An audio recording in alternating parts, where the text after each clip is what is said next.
Hello dear students, आज हम लोग स्टडी करेंगे वायरस के बारे में।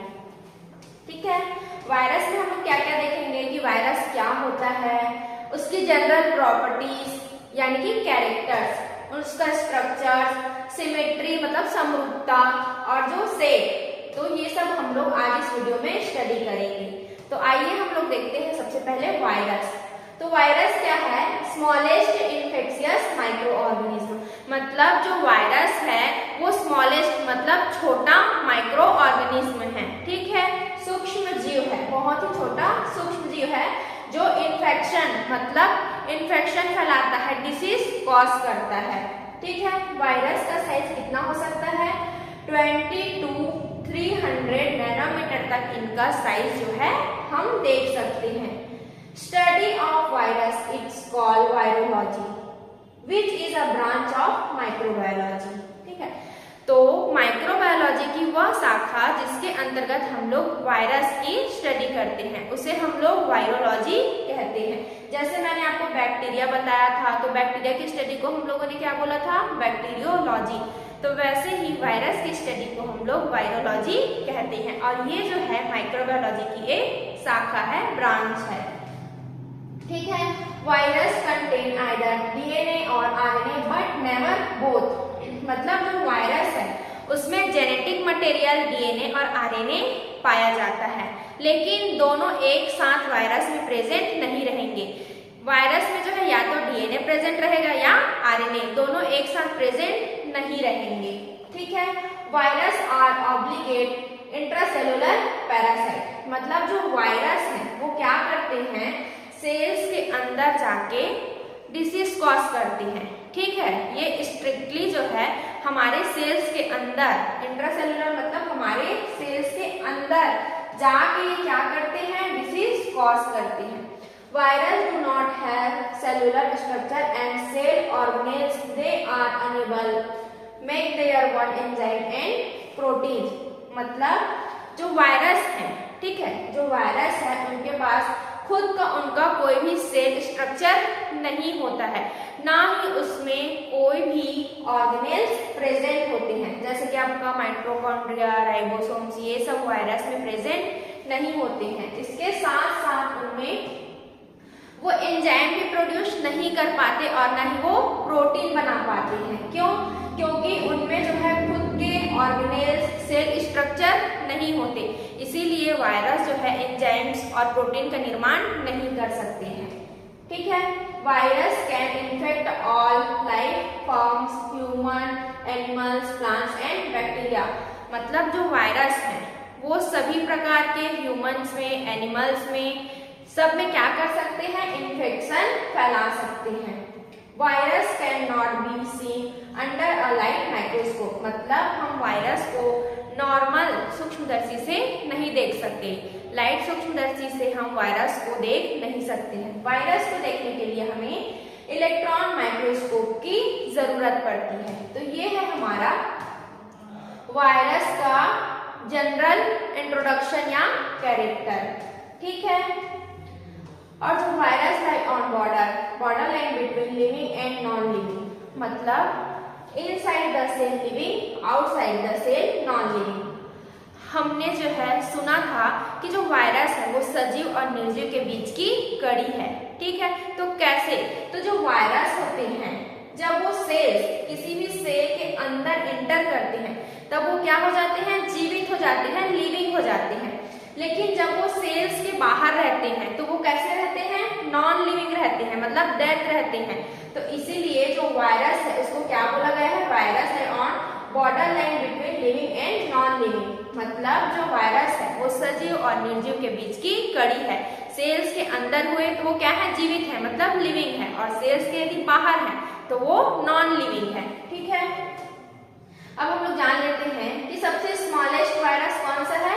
Parvo virus. ठीक है, जिसका साइज कितना होता है? 20 नैनोमीटर इन डायमीटर। ठीक है, तो जो सबसे स्मॉलेस्ट वायरस है वो कौन सा है? उसका नाम क्या है? Parvo virus. ठीक है, और सबसे जो लार्जेस्ट वायरस है वो है मिमी वायरस। ठीक है, सबसे लार्जेस्ट वायरस कौन सा है? मिमी वायरस, और सबसे स्मॉलेस्ट है आपका पार्वो वायरस। ठीक है, अब हम लोग जान लेते हैं कि विरियॉन क्या है। तो virion complete virus with all the components capable of infect a host cell. Virion हम लोग किसे कहते हैं? तो ऐसा वायरस जो पूर्ण रूप से कैपेबल है किसी भी होस्ट सेल को इन्फेक्ट करने के लिए, तो उसे हम लोग कहते हैं विरियॉन। ये है वायरस का जनरल प्रॉपर्टीज या फिर कैरेक्टर्स। आगे हम लोग देखते हैं structure of virus. Structure of virus, ठीक है। तो एक वायरस में हमें विभिन्न प्रकार के स्ट्रक्चर देखने को मिल सकते हैं, as like nucleic acid, capsid, ठीक है। इसके अलावा और भी हमें बहुत सारे स्ट्रक्चर, अलग अलग वायरस में हमें अलग अलग स्ट्रक्चर देखने को मिल सकते हैं। तो सबसे पहले हम लोग जानते हैं न्यूक्लिक एसिड के बारे में, ठीक है। तो जो वायरस का न्यूक्लिक एसिड है वो एक जेनेटिक मटेरियल है, ठीक है। ये है आपका न्यूक्लिक एसिड। वायरस में जो है न्यूक्लिक एसिड पाया जाता है जो एक जेनेटिक मटेरियल है, जिसे हम लोग क्या कहते हैं? जीनोम के नाम से भी जानते हैं। उसके बाद ये जो न्यूक्लिक एसिड है या जीनोम है या फिर आपका जेनेटिक मटेरियल है, वो एक प्रोटीन के कोट से क्या रहता है? घिरा हुआ रहता है। जेनेटिक मटेरियल को एक प्रोटीन का कोट घेरे हुए रहता है, आप देख सकते हैं। उसे हम लोग क्या कहते हैं? कैप्सिड कहते हैं, ठीक है। जो वायरस का जेनेटिक मटेरियल है उसको एक प्रोटीन का कोट घेरे हुए रहता है, जिसे हम लोग कैप्सिड कहते हैं, ठीक है। अब ये कैप्सिड क्या है? ठीक है, तो जो कैप्सिड है वो कैप्सोमर से बना हुआ है। जो ये कैप्सिड है वो कैप्सोमर से बना हुआ है। The proteins that are used to build to capsid are cell protomers, polypeptide chain, ठीक है। जब ये वायरस के जेनेटिक मटेरियल को पूर्ण रूप से घेरे हुआ है तब ये कैप्सिड है और ये प्रोटीन का कोट है, ठीक है। और ये किससे बना हुआ है? कैप्सोमर से बना हुआ है। चेन लाइक स्ट्रक्चर आप देख सकते हैं, ठीक है। जब इसको हम सिंगल निकाल के देखेंगे तो ये चेन लाइक स्ट्रक्चर दिखेगा, तो ये क्या है आपका? कैप्सोमर। और जब हम इसे अलग से सिंगल देखें तो इसे क्या कहते हैं? प्रोटोमर्स। जैसे आप देख सकते हैं, the protein that are used to build the capsid are cell protomers, polypeptide chain, ठीक है। तो क्या बोल रहे हैं? जैसे एक सिंगल प्रोटोमर क्या बनाया? प्रोटोमर से हमारा बना चेन लाइक स्ट्रक्चर, तो वो है हमारा कैप्सोमर। और कैप्सोमर पूर्ण रूप से जब जेनेटिक मटेरियल को घेर लेते हैं तब ये है हमारा कैप्सिड, ठीक है। उसके बाद कैप्सिड और न्यूक्लिक एसिड को एक साथ हम लोग न्यूक्लियोकैप्सिड कहते हैं, ठीक। न्यूक्लियोकैप्सिड, तो जो ये न्यूक्लिक एसिड है और कैप्सिड है तो दोनों को एक साथ हम लोग कहते हैं न्यूक्लियोकैप्सिड, ठीक है। क्लियर है? उसके बाद हम लोग देखते हैं कि कुछ वायरस में हमें क्या देखने को मिलता है? एनवेलप भी देखने को मिलता है, ठीक। कुछ वायरस में हमें एनवेलप देखने को भी मिलता है। तो एनवेलप क्या है? Some viruses are externally covered by a lipid bilayer membrane cell are enveloped diverted from the host plasma membrane, ठीक है। तो क्या बोल रहे हैं कि जो कुछ वायरस है, ठीक है, उसमें हमें एनवेलप देखने को मिलता है। तो एनवेलप क्या है? एनवेलप जो है वो वायरस का जो बाहरी लेयर है, ठीक है, बाहरी लेयर होता है और ये लिपिड का 2 लेयर का बना हुआ होता है, ठीक है। वायरस में जो एनवेलप है वो लिपिड का 2 लेयर होता है जो किसके बाहर में है? कैप्सिड के बाहर में, जिसे हम लोग एनवेलप कहते हैं। और इस एनवेलप का निर्माण कैसे होता है? होस्ट प्लाज्मा मेम्ब्रेन से, ठीक है। वायरस जिस सेल में गया हुआ है, ठीक है, उसके प्लाज्मा मेम्ब्रेन से जो है एनवेलप का निर्माण होता है। जो वायरस है, ठीक है, वो अपने एनवेलप का निर्माण होस्ट सेल के प्लाज्मा मेम्ब्रेन से करता है। आगे हम लोग देखते हैं कि इसमें वायरस में जो है हमें एनवेलप प्रोटीन भी दिखाई देता है। क्या दिखाई देता है? Envelope protein. तो एनवेलप प्रोटीन क्या है? जो एनवेलप है, ठीक है, उसके आउटसाइड में मतलब बाहर साइड एक स्पाइक लाइक स्ट्रक्चर आप देख सकते हैं। स्पाइक लाइक स्ट्रक्चर हमें देखने को मिलता है जिसे हम लोग कहते हैं एनवेलप प्रोटीन। ठीक है, ये किस साइड होता है? एनवेलप के आउटर साइड में, बाहरी सतह पर स्पाइक लाइक स्ट्रक्चर हमें देखने को मिलता है, जिसे हम लोग क्या कहते हैं? Envelope protein. ठीक है, आगे स्ट्रक्चर में हमें मैट्रिक्स प्रोटीन भी देखने को मिलता है। तो आप देख सकते हैं लिक्विड मटेरियल, कैप्सिड और एनवेलप के बीच में हमें लिक्विड मटेरियल भी देखने को मिलता है, जिसे हम लोग मैट्रिक्स प्रोटीन कहते हैं। ठीक है, और ये क्या करता है? Stability and support to the viral. ठीक है, और ये क्या करता है? जो मैट्रिक्स प्रोटीन है, ये आपको पिंक कलर का जो दिखाई दे रहा होगा, लिक्विड। ठीक है, कैप्सिड और एनवेलप के बीच में हमें लिक्विड मटेरियल दिखाई देता है, जिसे हम लोग मैट्रिक्स प्रोटीन कहते हैं। और ये जो प्रोटीन है वो एनवेलप को स्टेबिलिटी में हेल्प करता है, इसके साथ साथ ये सपोर्ट भी करता है। ठीक है, तो जो अलग अलग वायरस है उनमें हमें अलग अलग स्ट्रक्चर देखने को मिल सकता है। कुछ वायरस में हमें एनवेलप प्रोटीन, मैट्रिक्स वगैरह देखने को नहीं मिलेंगे, और कुछ वायरस में हमें एनवेलप प्रोटीन और मैट्रिक्स देखने को मिल सकता है। जैसा आप इस इमेज में देख सकते हैं, नेक्ड वायरस। ठीक है, इसमें केवल न्यूक्लिक एसिड मतलब जीनोम, ठीक है, और इसके साथ साथ क्या पाया जा रहा है? कैप्सिड कुछ वायरस में। तो ऐसे वायरस को जिसमें क्या है? न्यूक्लिक एसिड और केवल कैप्सिड पाया जाता है, उसे हम लोग नेक्ड वायरस कहते हैं। ठीक है, और कुछ वायरस हमें ऐसे देखने को मिलते हैं जिनमें क्या पाया जाता है? न्यूक्लिक एसिड पाया जाएगा, इसके साथ साथ उनमें जो है कैप्सिड के साथ साथ उनमें एनवेलप। ठीक है, एनवेलप के साथ साथ एनवेलप प्रोटीन और मैट्रिक्स भी हमें देखने को मिल सकते हैं। तो ऐसे वायरस को हम लोग एनवेलप्ड वायरस कहते हैं। ठीक है, दोनों में आपको डिफरेंट समझ आया? नेक्ड वायरस में आपको एनवेलप नहीं मिलेंगे, एनवेलप प्रोटीन भी नहीं मिलेंगे, मैट्रिक्स भी नहीं मिलेंगे। तो कुछ वायरस का स्ट्रक्चर हमें ऐसे दिखाई देता है, और कुछ वायरस में एनवेलप प्रोटीन, मैट्रिक्स दिखाई देता है। तो ऐसे वायरस को हम लोग एनवेलप्ड वायरस कहते हैं।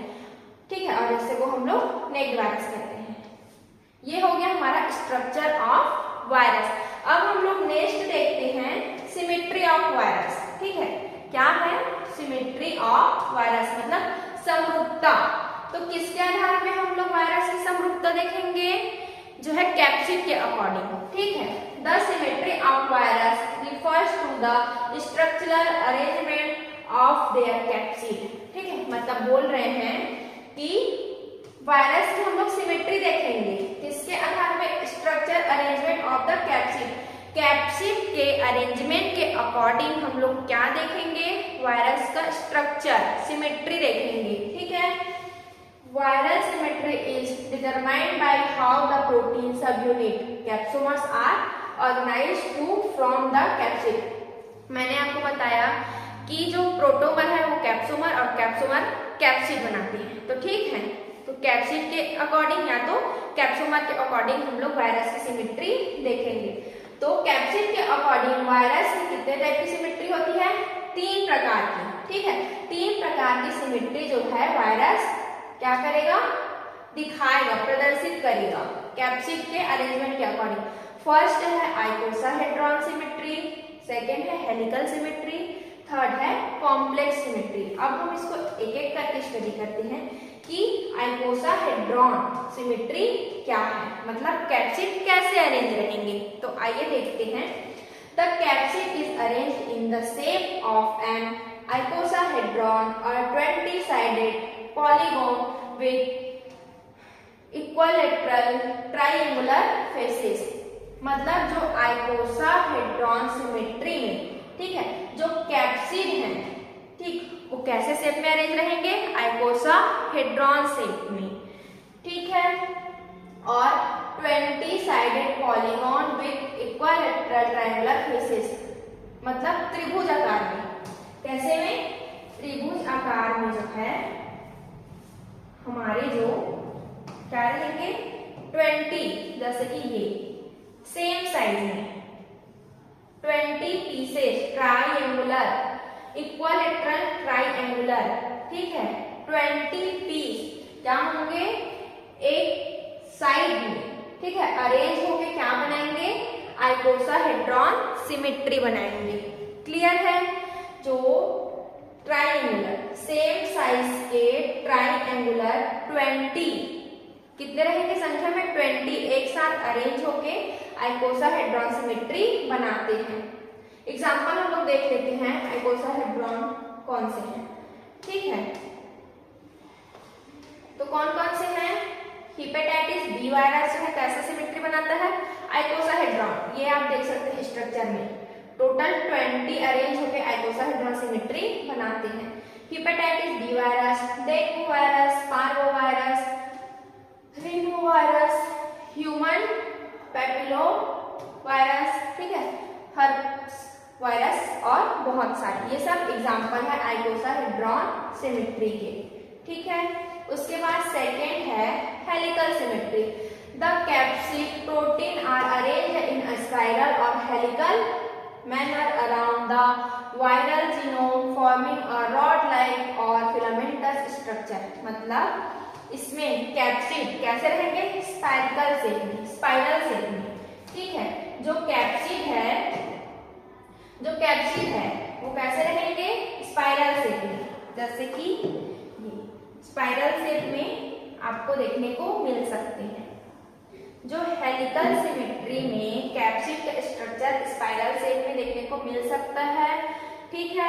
और इसके अंदर, ठीक है, क्या प्रेजेंट रहेंगे? जीनोम, जेनेटिक मटेरियल जो है प्रेजेंट रहेंगे, ठीक है। जेनेटिक मटेरियल इसके अंदर हमको देखने को मिलेगा, ठीक। हेलिकल सिमेट्री में जो कैप्सिड है वो स्पाइरल शेप में रहेंगे और उसके अंदर हमें जीनोम, जेनेटिक मटेरियल जो है क्या देखने को मिल सकते हैं, ठीक है।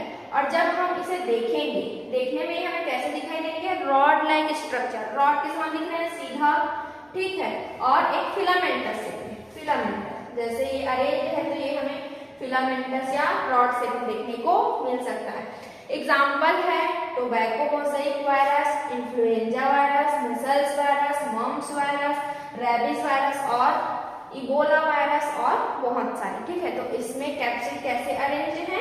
स्पाइरल शेप में, ठीक। आगे हम लोग देखते हैं थर्ड है सिमेट्री में हमारा कॉम्प्लेक्स सिमेट्री।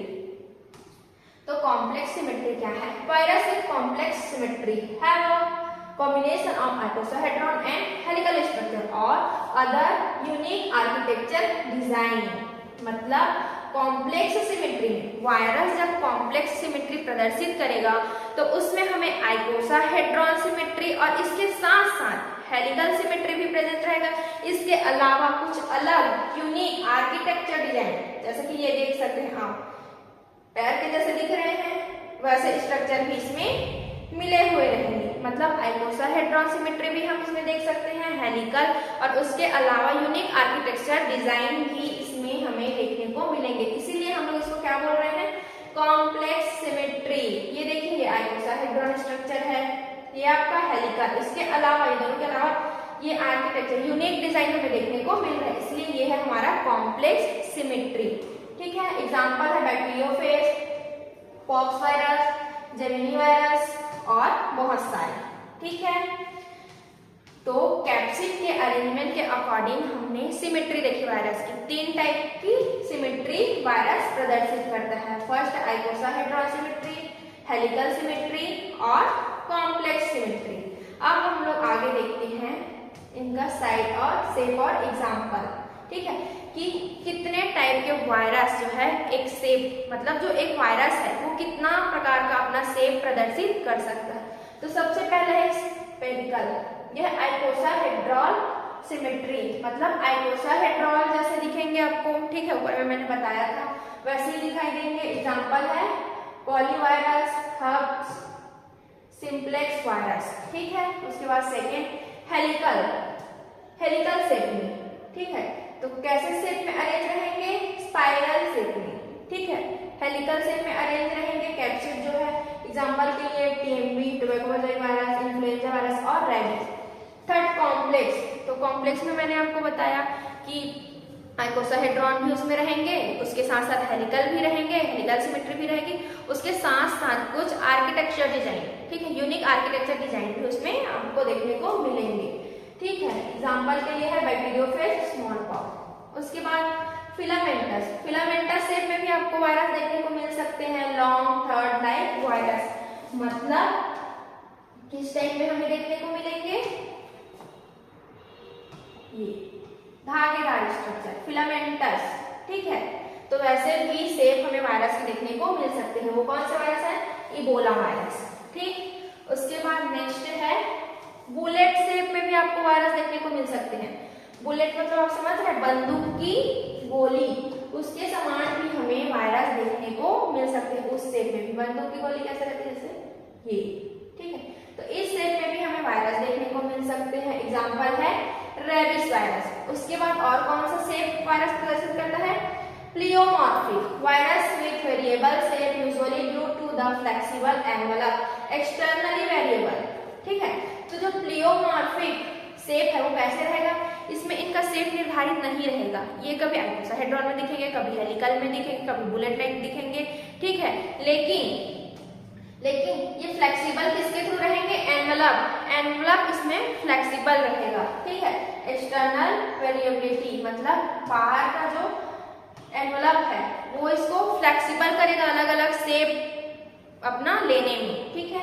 उसे हम लोग बोलेंगे प्लियोमॉर्फिक, मतलब एनवलप के शेप के अकॉर्डिंग वायरस क्या करेगा, शेप लेगा, अलग अलग शेप लेगा, ठीक है। तो उसे हम लोग बोलेंगे प्लियोमॉर्फिक। ब्रिक शेप वायरस हमें ब्रिक शेप में भी देखने को मिलेंगे।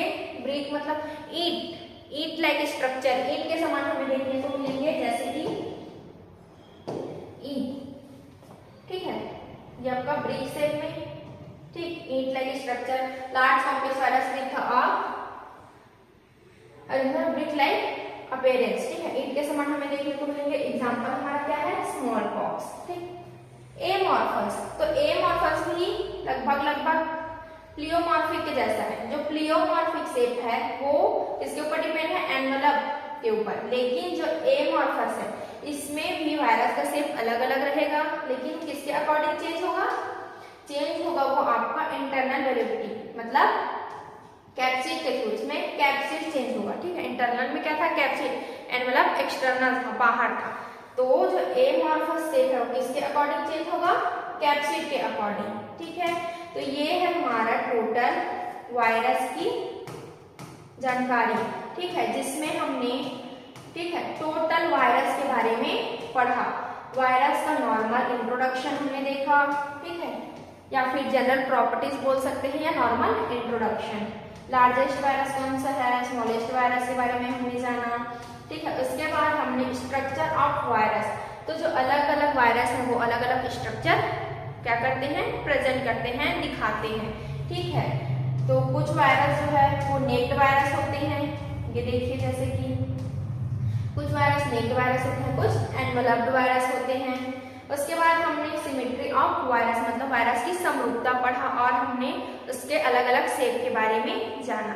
यदि आपको ये वीडियो नॉलेजेबल लगा हो तो मेरे चैनल को सब्सक्राइब करें और मेरे वीडियो को लाइक करें। Thank you.